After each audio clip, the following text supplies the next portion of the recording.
Hello and welcome to your MIA training video. Today we are going to cover how to add employers, register apprentices, create booking forms and where to upload the functional skills evidence.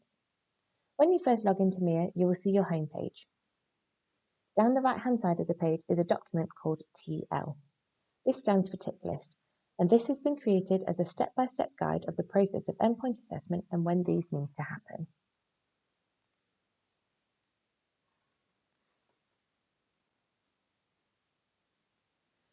Your MIA site will be linked to the standard that you are contracted to, and you can find the documents you will need on the Standards tab. This will bring up a list of the standards that you are approved for. Select the Details button, go to the Documents tab, and this will show you the assignment briefs, training provider guide, and sample materials. You can add additional users onto your MIA site.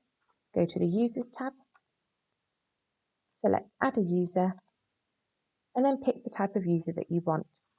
A senior manager may be the head of the organisation, a general user may be a finance contact, and a super user is anyone that is going to be registering or booking apprentices. You just need to complete the form, their first name, their last name, the role.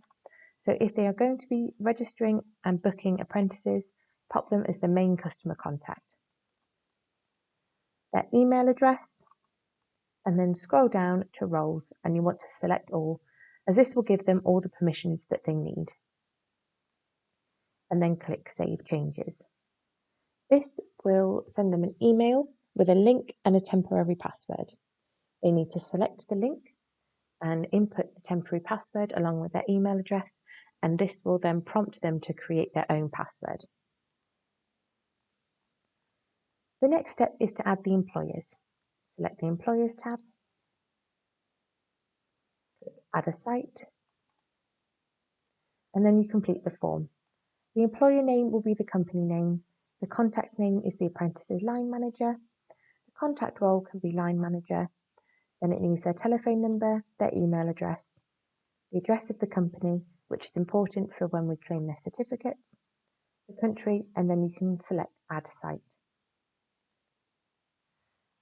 When you initially add the site, it will say underneath, this site is not linked to any products. Add/remove links to products. You want to select this button, and it will show you the standards that you are currently contracted to. You want to tick off both employer and venue and click Finish. This will link the standard to the employer, which is important when booking. The next step is to register your apprentices. Select the Learners tab, More Learner Actions, Upload Learner Data. Where it says please have a look at this documentation section, select this. And in the right hand corner where it says download sample import file. This will open an Excel spreadsheet like so. You then need to start on row 3 and then complete the form as it states. It is important that you start on row 3, otherwise when you come to upload it, it will show as unsuccessful. When you've completed this form, save it to your computer. Go back to the Learners tab, More Learner Actions, Upload Learner Data, and then choose File. You then want to select your registration form, and then here in the description you can pop it down as anything that you like, such as registration form May 2021 to May 2022, and then upload data file. You can then check the status of this by going to More Learner Actions, Uploaded Files, and then as you can see by these examples, it will show you the date you've tried to upload it, who it was uploaded by, the organisation, your file name, and then here at the status, it will say pending. This will happen for a couple of minutes. When you then refresh the page, as long as you've started on row 3, it should come up as successful. When it comes up as successful, that means that your apprentices have been registered. So the next step is to book them for their endpoint assessment. For this, we go to the Reg Insert tab, create a booking, EPA booking form, select your standard. So for the purposes of this training video, I'm going to select Junior Content Producer. However, for all of the other standards, the process still follows the same. It might be that you only have one assessment method to book for, but the form still remains the same. So you select your standard and click Finished. It will then say Select a site. This means that to select the employer.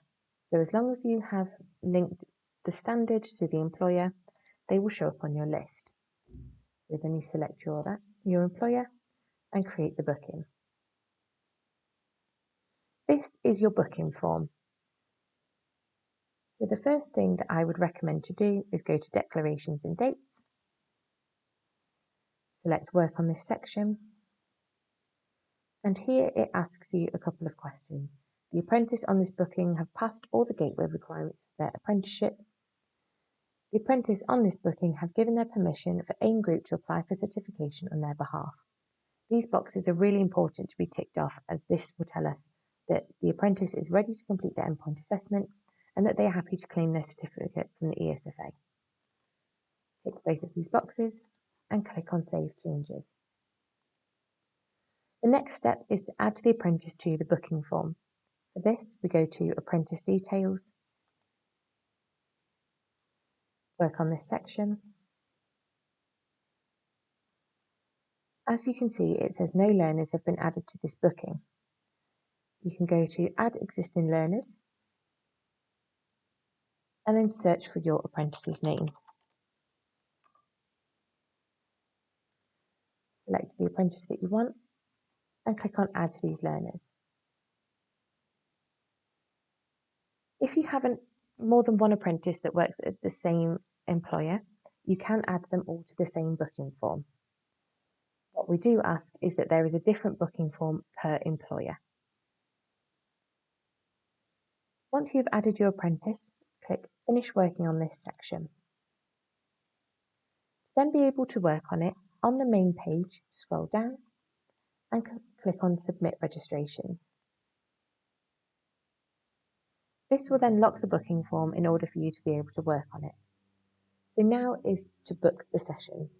So we go to Apprentice Details, work on this section, and here on the right hand side, select Session View. And as you can see here, we have a button that says Add Session. Select this. So the session name is the assessment method that we are booking for.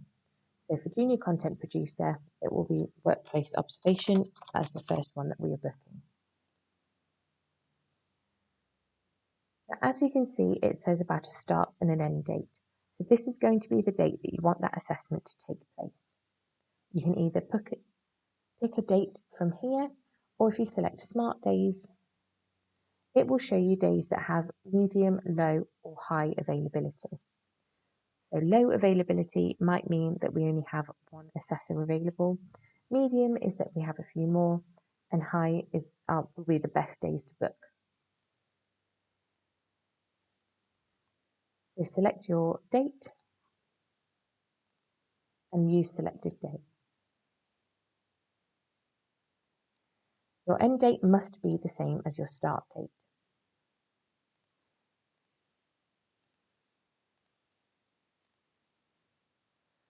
So for the workplace observation is normally 4 hours that we schedule for. So your start time would be 10 AM till 2 PM. For any other standards, please do check the assessment plan, as this will detail how long each of the assessment methods will need to be. Here, where it says Require External Review / Visit, this button must be ticked. This will allow us to know that an assessor needs booking. Then click Create Session. It will take you to this page, which will show you the dates and the times that you've booked for and that you have a visit required. Now we need to make sure that the apprentice is booked on for this session. You go to Add Learners / Components and then select the assessment method that you are booking for. In this case, it is the workplace observation. Tick this one, Add Selected Learner Assessments to Session. Double check that you have everything you need and finalise the session. This will then come through to our side to tell us that we need to book an assessor. So then we confirm finalise session, and that will now show on our side of Mia. We then want to go back to sessions and we want to book in the next part of the assessment. Click add session. So again, for junior content producer, this is the set test and professional discussion.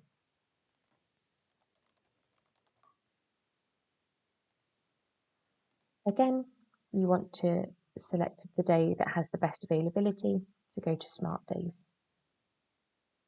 Now, if your assessment, again, it has only one component that you need to book for, this second stage is not relevant. For anyone that is doing junior content producer, the workplace observation and the set test and professional discussion must be on different days.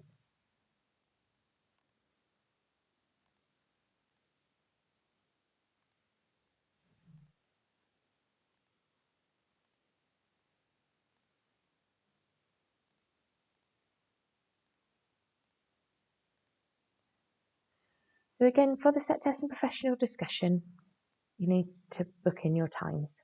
So they have 3 hours for their preparation. They do a 10-minute presentation followed by a 45-minute question and answer session. And then they have an hour for their professional discussion. So to ensure that they have enough time for this, we book in 10 a.m. till 3:30 p.m. And again, here where it says require external review / visit, this button must be ticked. So this button must be ticked for any assessment method that needs an assessor. And then again, you create your session. Again, now we need to add the apprentice to this assessment. So we go to add learner / components. And here you will see that these two components are separated. However, as they are happening on the same day, they must be both ticked off.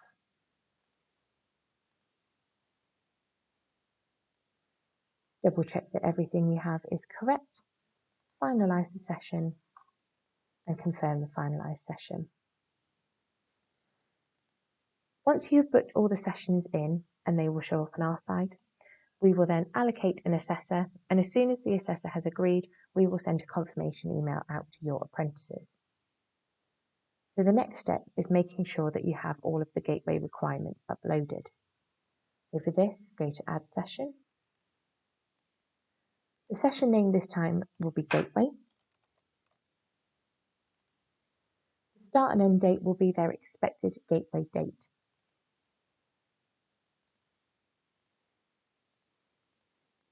You do not need to select a start or end time, and you do not need to tick off the visit required box, and then create the session. Again, we want to make sure that the apprentice is added to this session, so we go to Add Learner / Components and tick these off. What we do ask is that all gateway requirements are submitted a minimum 2 weeks before their scheduled assessment date. However, for anything that has a project, such as Public Relations and Communications Assistant, we do ask that the project proposals are submitted a minimum 2 weeks before they are due to start their project. To make sure then that you have uploaded your gateway form, you go to Add / Remove Documents, choose File, and then you select your gateway form. Click on Open, it will show up here, and you select Add Document. To then add their Maths and English certificates, you go to Choose File, you select their Maths and English certificates, Add Document, and so on and so forth for each functional skills evidence they need, dependent on the standard. When you've uploaded all of these, you go back to session, finalise the session, and you confirm finalised session. To then send the booking form over to us so that it can be checked, you go back to sessions, back to learners, finish working on this section, and on the main page, scroll down and you submit the EPA request. That will then send the form over to us. We will then be able to check whether or not we have everything we need. Only at the point of submitting the gateway evidence and we have checked and confirmed that it is all there, will the invoice be issued. However, if it comes to a week before the assessment and we have not yet received the gateway form, we will email to ask to postpone and there will be a £50 charge for this. So we do ask that everything is submitted a minimum 2 weeks before. I hope this training video has been helpful, and if you do have any questions, please email your designated Endpoint Assessment Delivery Officer. Thank you very much.